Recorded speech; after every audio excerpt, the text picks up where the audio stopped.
이 자리를 마련한 이유는 혜성그룹 회장을 사임한다는 것을 발표하기 위함입니다. 신여진의 말이 떨어지자 기자회견장은 엄청난 소란으로 북적였습니다. 하지만 신여진의 다음 이야기는 기자회견장에 모인 기자들을 큰 충격의 도가니로 몰아넣을 엄청난 발언이었습니다.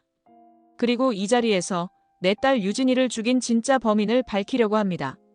신여진이 은총이를 지키기 위해 모든 것을 내려놓고 최명지와 윤세영에게 천벌을 내린다는 이야기를 전해드리려고 해요.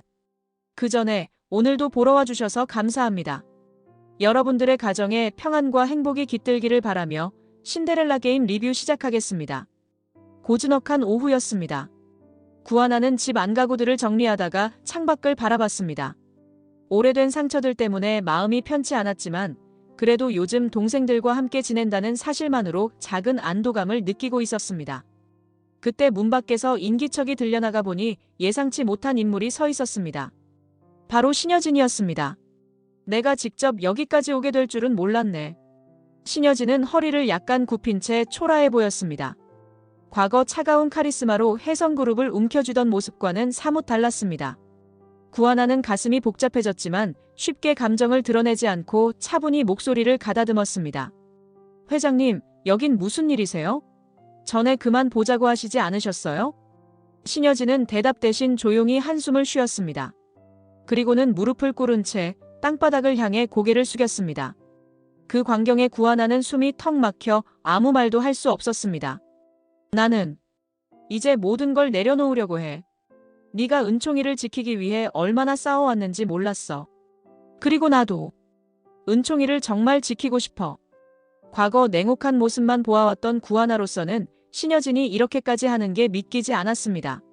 하지만 신여진의 목소리에는 간절함이 묻어났습니다. 눈가에 맺힌 눈물을 억지로 참으려는 듯 신여진은 한동안 말을 잇지 못했습니다. 무슨 말씀이신지 자세히 말씀해 주세요. 저한테 사죄하러 오신 건가요? 그래, 미안해. 내가 잘못했어. 진짜 많이 후회하고 있어. 최명지랑 윤세영이 무슨 짓 했는지 이제서야 확실히 알았어. 은총이 위해서라면 내가 무너져도 괜찮아. 은총이의 이름이 나오자 구하나의 표정이 흔들렸습니다. 머릿속을 어지럽히던 과거의 상처들이 다시 떠올랐지만 동시에 은총이가 얼마나 불안한 환경에 놓여 있었는지도 이해했습니다. 신여진이 무릎까지 꿇고 구하는 모습을 보자 구하나는 결코 가볍게 넘어갈 수 없는 결심을 해야 한다는 것을 느꼈습니다. 은총이 지키려면 저도 물러설 수 없겠네요. 동생들이 말려도 은총이 위해서라면 저도 감수할게요. 신여진은 조용히 눈을 감았습니다. 간절한 기도처럼 자신의 잘못을 씻어내고 은총이를 지켜내겠다는 의지를 되새기는 듯 보였습니다. 구하나 역시 마음을 가다듬었습니다. 이 순간 두 사람 사이에는 거대한 갈등도 씻지 못할 상처도 분명 존재했지만 은총이라는 소중한 아이를 위해 동맹을 맺어야 한다는 사실은 변치 않았습니다. 고맙다 하나야. 진심으로. 내가 무너져야 은총이가 살 수 있다면 그 길을 택할 거야. 긴장된 공기가 뒤섞인 채 두 사람은 한동안 말을 잇지 못했습니다. 그것이 서로를 향해 흔쾌히 손을 내밀기엔 아직 상처가 깊다는 방증이기도 했습니다. 그래도 은총이를 위한 동맹이라는 작은 공감대가 온갖 불행과 오해로 가득했던 과거를 조금이라도 달라지게 할 수 있으리라는 희망이 그들 사이에 싹트기 시작했습니다. 신여진은 혜성그룹 건물 대강당을 직접 빌려 긴급 기자회견을 열었습니다. 수많은 언론인이 몰려들었고 카메라 플래시가 쉴 새 없이 터졌습니다. 장내는 뒤숭숭한 분위기가 감돌았지만 사람들은 신여진이 어떤 폭로를 할지 몰라 잔뜩 기대하고 긴장한 채 기다리고 있었습니다. 단상 위에 선 신여진은 얼굴이 한층 수척해 보였습니다. 마이크 앞에서 잠시 망설이더니 떨리는 목소리로 말을 꺼냈습니다. 오늘 이 자리를 마련한 이유는 혜성그룹 회장직에서 공식적으로 물러날 것을 선언하기 위함입니다. 순간 기자들과 청중 사이에서 술렁임이 일었습니다.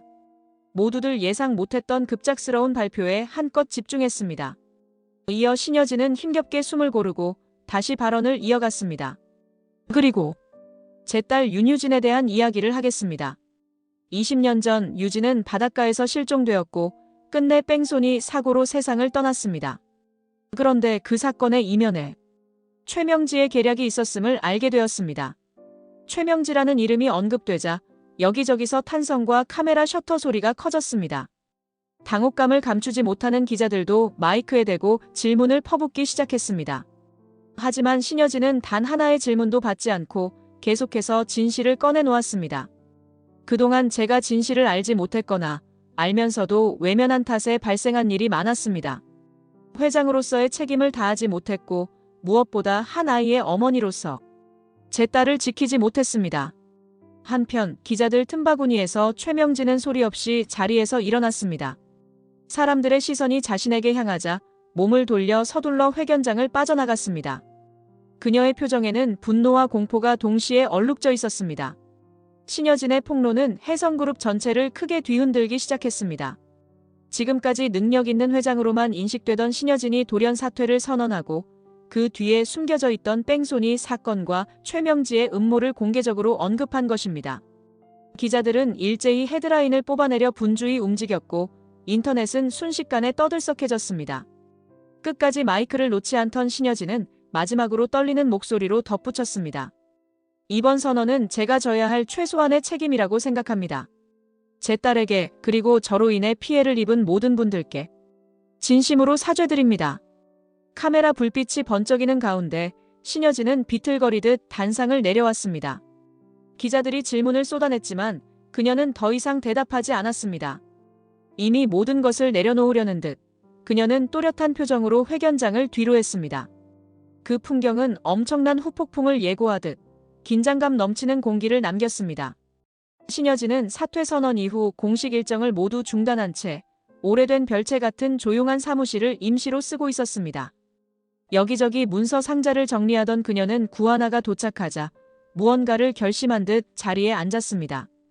책상 한쪽에는 법률 서류와 도장이 가지런히 놓여 있었습니다. 왔어? 앉아. 신여진은 바짝 마른 입술을 살짝 적시고서 파일을 하나 건넸습니다. 구하나가 그 서류를 넘겨보니 혜성그룹 지분 양도서였습니다. 이게 뭔가요? 설마 이 지분들을 전부 저한테 넘기시려는 건가요?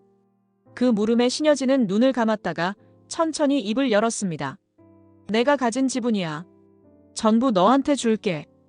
은총이를 지키려면 네가 이 회사 결정에 관여할 수 있어야 하잖아. 충격받은 듯한 표정으로 구하나는 재차 서류를 확인했습니다. 막대한 양의 지분, 그리고 거기에 따른 권한은 상상 이상이었습니다.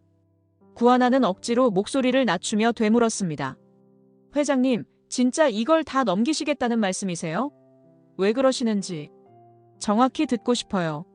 신여진은 창문 너머를 바라보며 고개를 떨궜습니다. 바깥에서는 회색 구름이 낮게 깔려 비가 올 듯 보였습니다.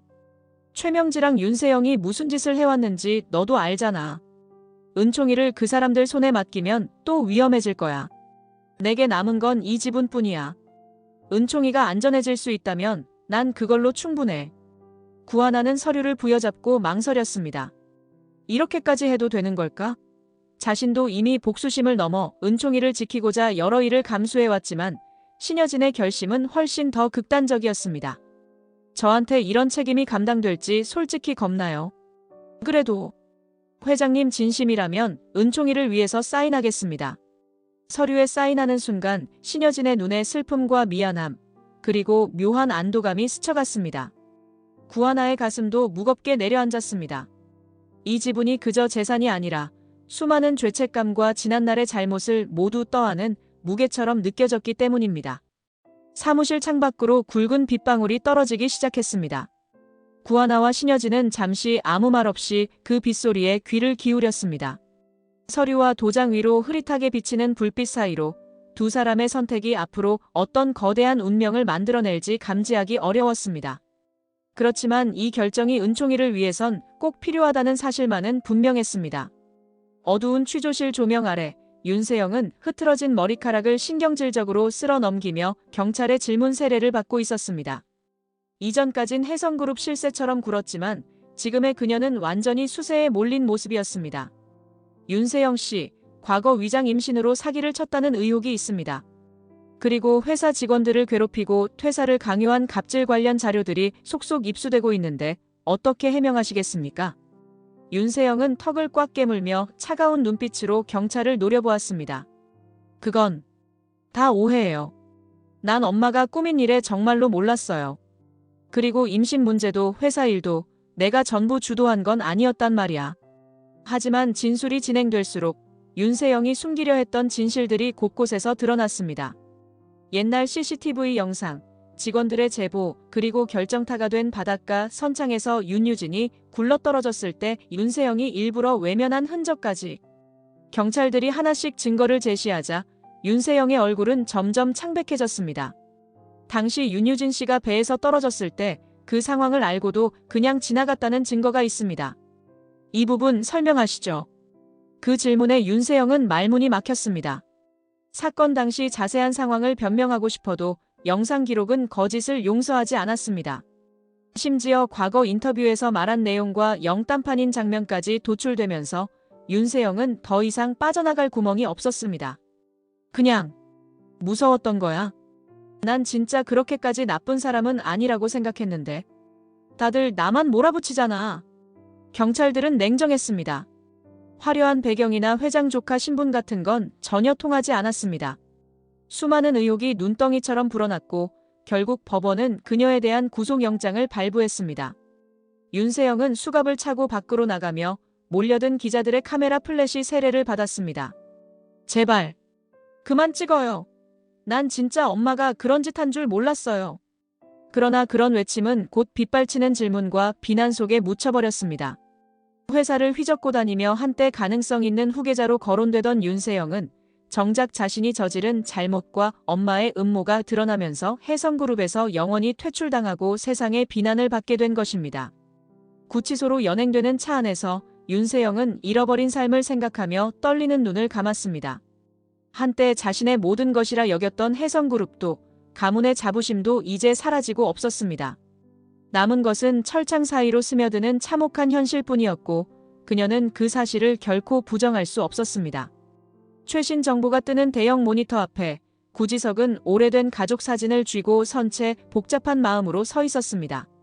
사진 속에는 활짝 웃는 아버지와 어린 시절의 구지석, 그리고 아직 아무것도 모른 채 해맑던 시절의 구하나가 담겨 있었습니다. 그 기억들은 동시에 달콤하지만 쓰라린 것이었습니다. 바로 그때 문이 열리고 구하나가 들어왔습니다. 과거 신여진에게서 받아온 지분 증서와 서류를 들고 있었습니다. 나 회장 자리 욕심 없어. 그건 네가 하는 게 맞다고 생각해. 구하나는 구지석과 눈을 마주치며 서류를 내밀었습니다. 이미 복수의 과정에서 방대한 자료들이 드러났고 이제 혜성그룹을 누가 이끌어야 할지 결단을 내려야 하는 시점이었습니다. 누나, 그 지분 그대로 들고 있으면 돼. 나도 딱히 회장 자리 같은 건 부담돼. 아니야. 나 진짜 이런 권력 갖고 싶지 않아. 그리고 명지랑 세영이 저지른 일들, 이제 다 법적으로 처리될 거잖아. 너는 회사를 안정시키는데 꼭 필요해. 아버지 원한도 갚았으니까 이제는 도망치지 말고 제대로 책임져야지. 구지석은 잠시 말없이 서류를 본 뒤 깊은 숨을 내쉬었습니다. 복수에만 몰두해온 세월이었습니다.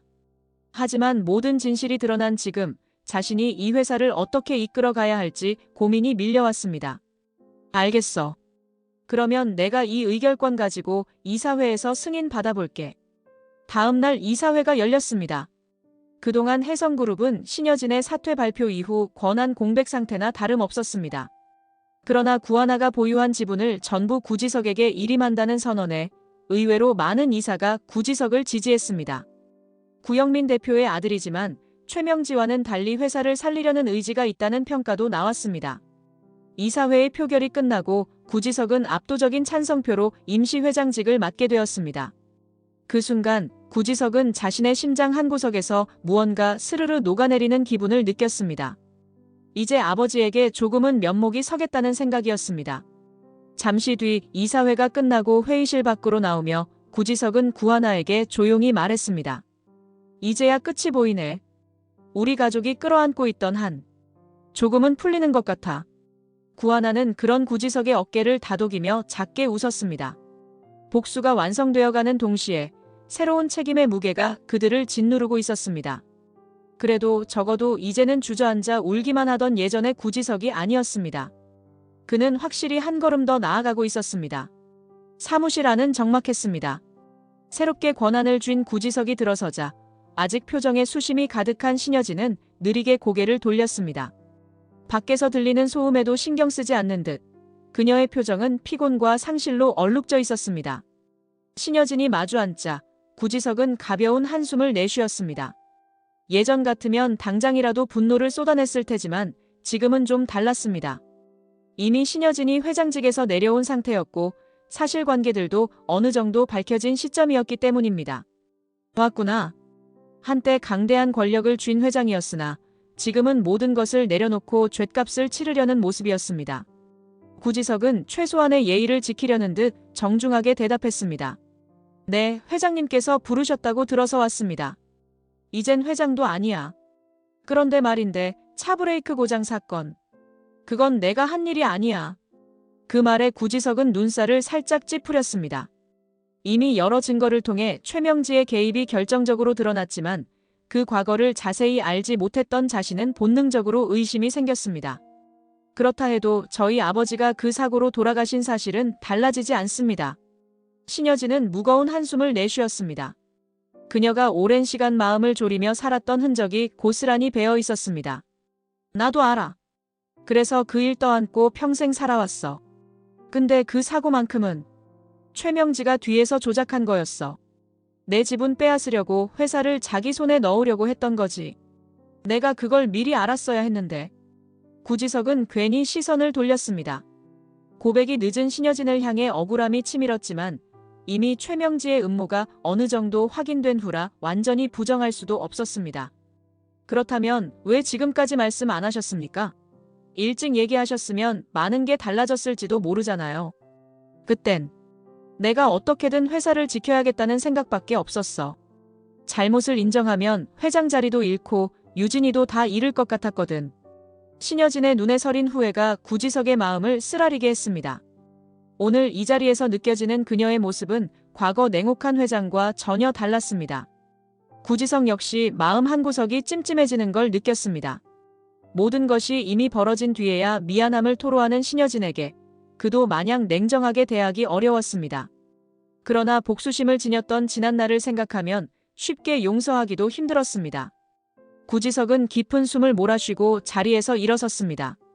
늦은 이야기긴 하지만 알겠습니다. 그래도 결과는 결국 되돌릴 수 없네요. 말없이 앉아있는 신여진을 두고 구지석은 사무실 밖으로 나왔습니다. 그는 복잡한 감정에 휩싸인 채 묵직한 회한과 조금은 늦은 연민으로 가슴이 무거워졌습니다. 구지석은 깊게 파인 소파에 앉아 서류 뭉치를 펼쳐두고 살펴보고 있었습니다. 최명지와 연결된 자료들을 정리하던 중 어떤 기록에서 최 이사의 이름이 여러 번 등장했습니다. 직감적으로 이 사람에게 뭔가 숨겨진 것이 있구나라는 생각이 들었습니다. 곧바로 최 이사를 호출하자 상대는 땀을 흘리며 들어왔습니다. 구지석은 차분한 태도로 말문을 열었습니다. 최 이사님 앉으시죠. 잠깐 이야기 나누고 싶습니다. 최 이사는 굳은 표정을 한 채 얌전히 앉았습니다. 그 뒤 구지석은 테이블 위에 놓인 두툼한 문건을 가볍게 두드리며 진지한 목소리로 물었습니다. 이 문건들 보시면 아시겠지만 여기 최명지 씨랑 주고받은 메일들, 그리고 자금 흐름도 수상한 게 많습니다. 이사님, 알고도 묵인하신 거 아닙니까? 최 이사는 안색이 급격히 창백해졌습니다.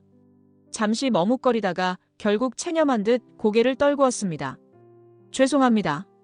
사실은 사모님께서 저를 협박하셨습니다. 예전에 제가 회사 자금 일부를 잘못 건드린 적이 있었는데 그걸 약점 잡고 시키는 대로 안 하면 끝장내겠다고 하셨습니다. 그 말에 구지석은 마음에 더욱 불신이 커졌습니다. 그러나 곧 결정적인 질문을 던졌습니다. 구영민 대표 차브레이크 고장, 그거 정말 최명지가 시켰습니까? 최 이사는 순간 손을 부들부들 떨었습니다. 그러다 결국 더는 숨길 수 없다는 표정으로 힘겹게 입을 열었습니다. 네, 맞습니다. 제가 직접 들었습니다. 사모님께서 사람을 시켜 사고를 내라고 지시하셨어요. 더 무서운 건 회장님도 그 사실을 전혀 모르고 계셨다는 겁니다. 사모님은 그때부터 해성그룹을 자기 손에 넣으려고 하셨습니다. 구지석은 입술을 세게 깨물었습니다. 그동안 신여진이 살인자라고 굳게 믿었던 부분이 거짓이었음을 확신하게 만드는 증언이었습니다. 아버지의 죽음이 결국 최명지의 음모 때문이었다는 사실에 억눌렸던 분노가 가슴속에서 다시 솟구쳤습니다. 그렇군요. 최명지 때문에 그런 일이 벌어진 거라면. 그가 말을 잇지 못하자 최 이사는 마른 침을 삼키며 덧붙였습니다. 물론 회장님도 회사를 내려놓을 생각은 없으셨겠지만 사모님은 훨씬 더 치밀하고 무서운 분이셨습니다. 이번에 모든 걸 폭로하신다면 더는 숨길 수 없을 겁니다. 구지석은 깊은 숨을 내쉬었습니다. 더할 나위 없이 분노가 치밀었지만 동시에 신여진을 오판해왔다는 자책도 밀려왔습니다. 그 감정들이 뒤엉켜 괴로운 심정이 더욱 복잡해졌습니다. 그러나 이제 모든 퍼즐 조각이 맞춰지는 기분이었습니다. 구지석은 분명한 목적이 생겼습니다. 최명지의 만행을 세상에 밝혀내고 아버지를 죽음으로 몰아넣은 자를 반드시 처벌받게 하겠다는 다짐이었습니다. 최명지는 새벽녘 고속도로 톨게이트 근처를 광적으로 질주하고 있었습니다. 해외로 도피하려는 듯 트렁크에는 짐가방이 가득 실려 있었습니다. 경찰 추적이 점점 가까워졌다는 소식에 그녀는 더욱 속력을 내며 도망쳤습니다. 가로등 불빛이 어지럽게 지나치는 사이렌 소리가 뒤를 바짝 쫓아왔습니다. 최명지는 꽉 막힌 표정으로 백미러를 응시하며 소리를 질렀습니다. 안 돼. 여기서 잡힐 수는 없어. 해성그룹이 거의 내 손에 넘어왔는데. 이렇게 끝나면 안 돼. 하지만 마음이 급한 탓에 앞을 주시하지 못하고 미쳐보지 못한 도로 공사 구간에 차량이 부딪혔습니다. 큰 충격음과 함께 차가 전복되었고 몇 번을 회전하던 끝에 심하게 찌그러진 상태로 멈춰 섰습니다. 곧이어 따라온 경찰차들이 일제히 브레이크를 밟으며 현장을 에워쌌습니다. 그러나 차 안에서 탈출도 하지 못한 최명지는 이미 목숨을 잃은 상태였습니다. 사고 충격이 워낙 커서 차량 내부는 거의 형체를 알아보기 힘들 정도로 파손되어 있었습니다. 경찰관들이 조심스레 접근해 본명 확인을 시도한 결과 최명지라는 사실이 밝혀졌습니다. 주변에 떨어진 휴대폰과 수첩 등을 수거해 분석하자 그 안에서 충격적인 기록들이 다수 발견되었습니다. 윤유진 뺑소니 사건의 배후 정황, 구영민 대표 차 브레이크 고장 사주에 대한 메모, 그리고 윤세영을 부추겨 가짜 임신을 꾸민 증언 자료들까지.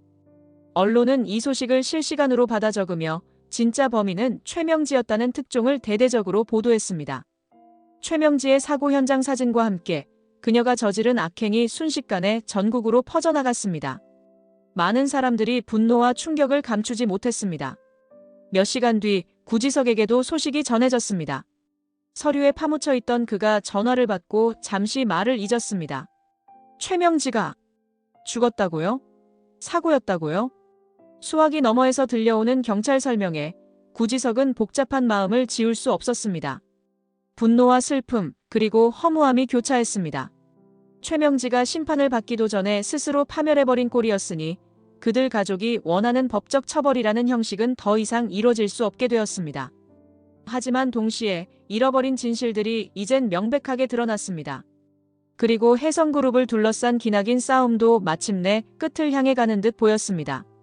최명지의 마지막이 참혹하기는 했지만 그토록 많은 이들의 인생을 뒤흔들었던 악행이 여기서 종결된다는 사실은 결코 가볍지 않았습니다. 구치소 3동. 바람 한 점 들지 않는 차갑고 폐쇄적인 복도 끝. 윤세영은 침대에 반쯤 누운 상태로 텅 빈 시선을 천장에 고정하고 있었습니다. 엄마 최명지의 죽음이 소문처럼 전해진 후로 그녀는 하루 종일 패닉 상태에서 벗어나지 못했습니다. 가끔 교도관이 오고 의료진이 윤세영의 상태를 살피곤 했지만 윤세영은 거의 무반응이었습니다. 그러다 어느 날 식사를 거르던 윤세영이 갑자기 머리를 감싸쥐고 비명을 지르며 쓰러졌습니다. 의료진이 급히 달려왔습니다. 윤세영 씨, 괜찮으세요? 들리십니까? 뇌출혈로 의심된다는 긴박한 진단이 내려지자 윤세영은 응급차에 실려 병원으로 옮겨졌습니다. 바삐 달리는 구급차 안에서 희미하게 의식을 유지하던 윤세영은 숨이 몹시 가쁘게 몰아쳤습니다. 머릿속에서 수많은 기억이 엉켜 떠오르는데 그중 가장 선명한 모습은 최명지의 웃는 얼굴이었습니다. 그리고 병원 도착 직후 윤세영은 긴급 수술을 받았습니다. 하지만 이미 출혈이 심각해 의사들은 고개를 절레절레 흔들었습니다. 끝내 수술 도중 윤세영의 심장 박동이 멈췄고 의료진이 최선을 다해도 도저히 소생 불가능하다는 것이 판명되었습니다. 마지막으로 희미하게 숨을 몰아쉬던 윤세영은 입술을 떨었습니다. 의식이 흐려지는 와중에 가냘픈 목소리로 중얼거렸습니다. 엄마, 왜 그랬어? 난. 그렇게 마지막 말도 채 끝맺지 못한 윤세영은 의료 장비의 삑소리와 함께 영영 눈을 감았습니다. 그 순간 수술실 바깥에서 결과를 지켜보던 교도관과 몇몇 스태프들은 침묵에 잠겼습니다. 빠르게 정막이 내려앉았습니다. 뉴스에서는 곧바로 윤세영, 명지 사고 소식 듣고 극도로 불안정해지다 뇌출혈로 사망이라는 자극적인 헤드라인이 올라왔습니다. 일각에서는 최명지의 악행에 동조했다가 결국 비참한 최후를 맞았다는 평가가 흘렀고, 또 다른 쪽에서는 결국 어머니 손안에서 허우적대던 불쌍한 인물이었다며 동정어린 시선도 있었습니다. 하지만 무엇이 사실이든 윤세영의 삶이 끝났다는 점만은 변하지 않았습니다. 이로써 최명지, 그리고 윤세영까지 모두 사라졌고 혜성그룹을 둘러싼 가장 극악한 음모는 일시에 무너져 내려갔습니다. 다만 그 뒷자리에 남겨진 이들은 잔혹하고 공허한 여운만을 지독하게 느끼고 있을 뿐이었습니다. 최명지와 윤세영의 잇단 죽음으로 그동안 구지석이 품어온 복수는 허무할 정도로 빨리 막을 내렸습니다. 이제 혜성그룹 회장 대행직을 이어받은 구지석은 고요한 회의실 안에서 허탈한 표정으로 창밖을 바라보고 있었습니다. 그때 구하나가 문을 열고 들어왔습니다. 오랜 세월 구지석과 함께 울고 웃으며 복수의 끝을 지켜봤던 사람이기에 서로 말없이도 마음을 짐작할 수 있었습니다. 구하나가 다가와 조용히 물었습니다. 어때? 지금 기분이 많이 복잡하지? 구지석은 잔잔한 한숨을 내쉬었습니다. 그래, 누나. 막상 복수가 끝나니까 뭐랄까. 허무해. 최명지도 세영이도 다 끝났고. 아버지 억울함은 풀렸는데 난 뭔가 텅 빈 느낌이야. 구하나는 그런 구지석을 가만히 쳐다보다가 눈동자를 살짝 떨었습니다. 자신도 이 심정을 너무나 잘 알 것 같았습니다. 너무 간절했던 목표가 한순간에 무너져버리면 길을 잃은 듯한 허무함이 찾아오기 마련이었습니다. 하지만 네가 해낸 일 절대 헛된 거 아니야. 지금 혜성그룹은 새롭게 시작하고 있고 잘못된 일들도 하나씩 바로잡히고 있어. 아버지도 분명 기뻐하실 거야. 구지석은 작은 목소리로 중얼거렸습니다. 모르겠어. 복수 하나만 붙들고 여기까지 왔는데 이제 뭘 해야 할지 감이 안 잡혀. 고개를 떨군 구지석에게 구하나는 다정하게 손을 얹었습니다. 복수만이 네가 할 일이 아니잖아. 이 회사를 다시 세우고 다친 사람들 보듬는 것도 네가 할 수 있는 일이야. 그 말에 구지석은 미약하게나마 미소를 지었습니다. 어쩌면 이것이야말로 아버지가 바랐을 진짜 승리인지도 모른다는 생각이 들었습니다.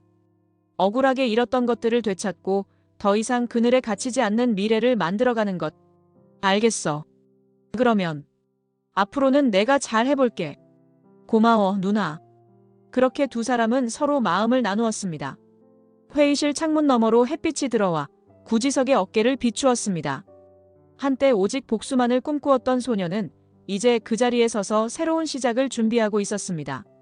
최명지와 윤세영의 불행한 결말이 남긴 공허함을 딛고 구지석은 조금씩 앞으로 걸어갈 힘을 내고 있었습니다. 이른 아침 법원 앞은 텅 비어 있었습니다. 수사관들이 동행한 신여진은 반쯤 고개를 숙인 채 천천히 걸어 들어갔습니다.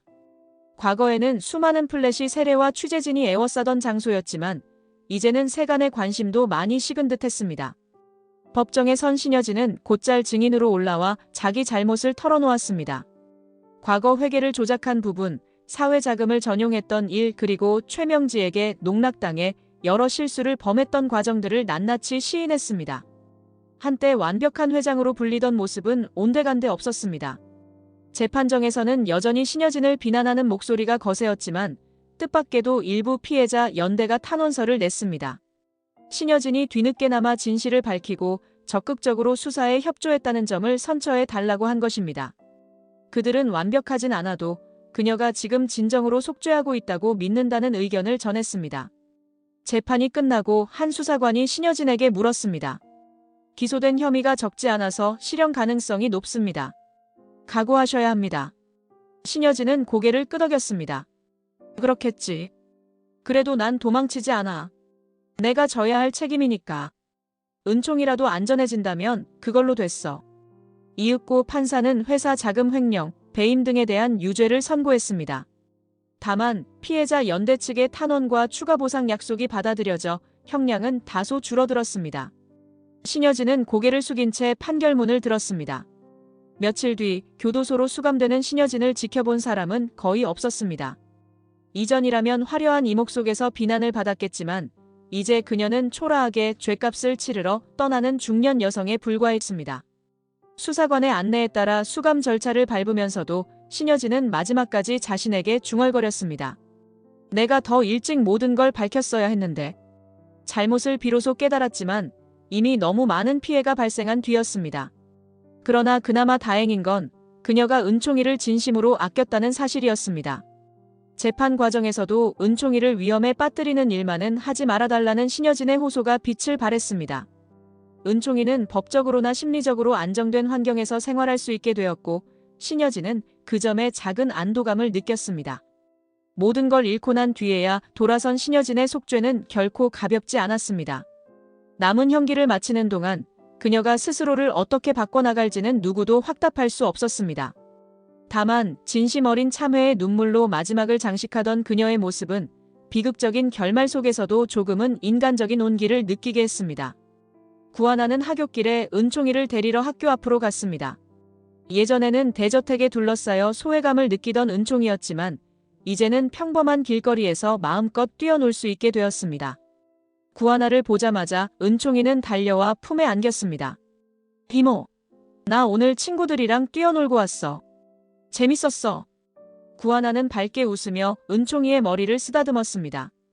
얼마 전까지만 해도 수많은 사건과 뒤얽힌 속에서 은총이를 지키느라 마음을 졸였던 시절이 떠오르자 더없이 뿌듯하면서도 애틋했습니다. 할머니 댁보다 여기가 편해. 그 말에 은총이는 살짝 우울한 표정을 지었습니다. 할머니도 날 좋아하긴 했는데. 그래도 이모랑 사는 게 훨씬 좋아. 이모는 거짓말 안 하잖아. 아이의 솔직한 반응에 구하나의 가슴이 아릿했습니다. 신여진이 비록 자신의 죗값을 치르러 갔지만 은총이에게는 나쁜 기억만 심어진 건 아니길 바랐습니다. 회장님 마음도 진심이었을 거야. 그냥 너무 복잡하고 어려웠던 거지. 너도 나중에 알게 될 거야. 은총이는 작은 고개를 끄덕였습니다. 그리고는 주변의 친구들과 더 뛰놀고 싶어하는 기색이 역력했지만 오늘은 같이 집에 가야 한다는 말에 아쉬운 듯 입술을 내밀었습니다. 며칠 뒤 구하나는 입양 서류를 차분히 정리했습니다. 복잡했던 절차들이 이제 거의 마무리 단계에 접어들었고 은총이는 법적으로도 구하나의 아들이 될 준비를 마치고 있었습니다. 이모, 나 이제 진짜 이모 아들이 되는 거야? 그렇지. 이제부터는 엄마라고 불러도 돼. 은총이는 순수한 눈빛으로 씩 웃었습니다. 엄마라고 불러보고 싶어. 근데 막상 하려니까 좀 쑥스럽다. 그래도 나 진짜 행복해. 구하나는 주저앉아 은총이를 단단히 안았습니다. 작은 어깨가 전해주는 온기가 자신에게도 큰 위안이 됐습니다. 세상의 여러 가지 풍파와 복수의 소용돌이 속에서도 결국 이 아이를 지키기 위해 많은 이들이 애썼다는 생각이 마음 한구석을 따스하게 했습니다. 집으로 돌아오는 길, 은총이는 허공에 손을 흔들며 장난스러운 목소리로 외쳤습니다. 이제 하나 이모랑, 아니 엄마랑 나는 앞으로 행복할 거야. 구하나는 그 모습을 보며 살며시 미소 지었습니다. 수많은 시련과 혼란이 지나갔지만 결국 둘은 서로를 의지하며 새 출발을 준비하고 있었습니다. 아이의 해맑은 웃음소리에 그동안의 고생이 조금은 보상받는 듯한 달콤함이 배어들었습니다. 모든 비극적 사건이 마무리되고 혜성그룹도 서서히 안정을 찾아갔습니다.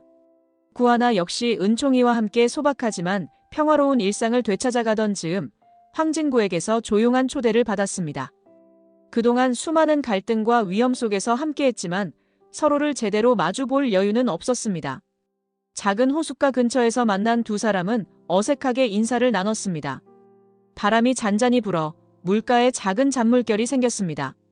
황진구는 한동안 말없이 서 있다가 무언가를 결심한 듯 구하나를 돌아보았습니다. 하나씨, 이제 좀 편해지셨어요? 은총이도 괜찮죠? 과거부터 그래왔듯 그 말투에는 배려와 애정이 묻어 있었습니다. 구하나 역시 차분히 답했습니다. 네, 덕분에요. 저희도 많이 안정을 찾았어요. 사장님은요? 그동안 많이 힘드셨잖아요. 황진구는 고개를 끄덕였습니다. 떠오르는 기억들은 결코 쉽지 않았지만 그 또한 모든 걸 마주하고 난 지금에서는 한결 홀가분해진 듯 보였습니다. 이제 더 이상 은총이도 하나씨도 위험한 상황이 아니니까요. 그래서 이제야 말할 수 있을 것 같아요. 그리고는 주머니에서 작은 반지 케이스를 꺼내 들었습니다. 구안하는 순간 심장이 두근거려 살짝 시선을 떨구었습니다. 혹시 저랑 같이 살아주실 수 있나요? 은총이도 하나씨도. 제가 꼭 지키고 싶어요. 앞으로 우리 진짜 가족이 되면 좋겠어요. 구하나의 눈이 촉촉해졌습니다. 함께 온갖 일을 겪으며 때론 오해로 멀어지기도 했지만 결국 이 사람이 자신과 은총이에게 큰 힘이 되어주었다는 걸 알고 있었습니다. 좋아요. 이젠 절대 거짓말하기 없기에요. 그 순간 황진구는 눈빛이 빛나며 환하게 미소 지었습니다. 구하나 역시 떨리는 손으로 반지를 끼웠습니다. 잔잔한 호수 위로 노을빛이 비치며 둘의 실루엣이 아름답게 겹쳐졌습니다. 이제 비로소 가짜가 아닌 진정한 미래를 향해 손을 맞잡는 두 사람이었습니다. 은총이 역시 그 길에 함께할 것이고 수많은 상처와 아픔을 딛고 맞는 새 출발은 더욱 소중해 보였습니다. 서로를 향해 미소 짓는 황진구와 구하나의 모습은 긴 복수극의 끝에서 피어난 따스한 결말이자 새로운 시작이었습니다. 이번 영상 재미있으셨으면 구독과 좋아요 부탁드립니다. 구독은 저에게 큰 응원이 됩니다. 오늘도 시청해주셔서 감사합니다.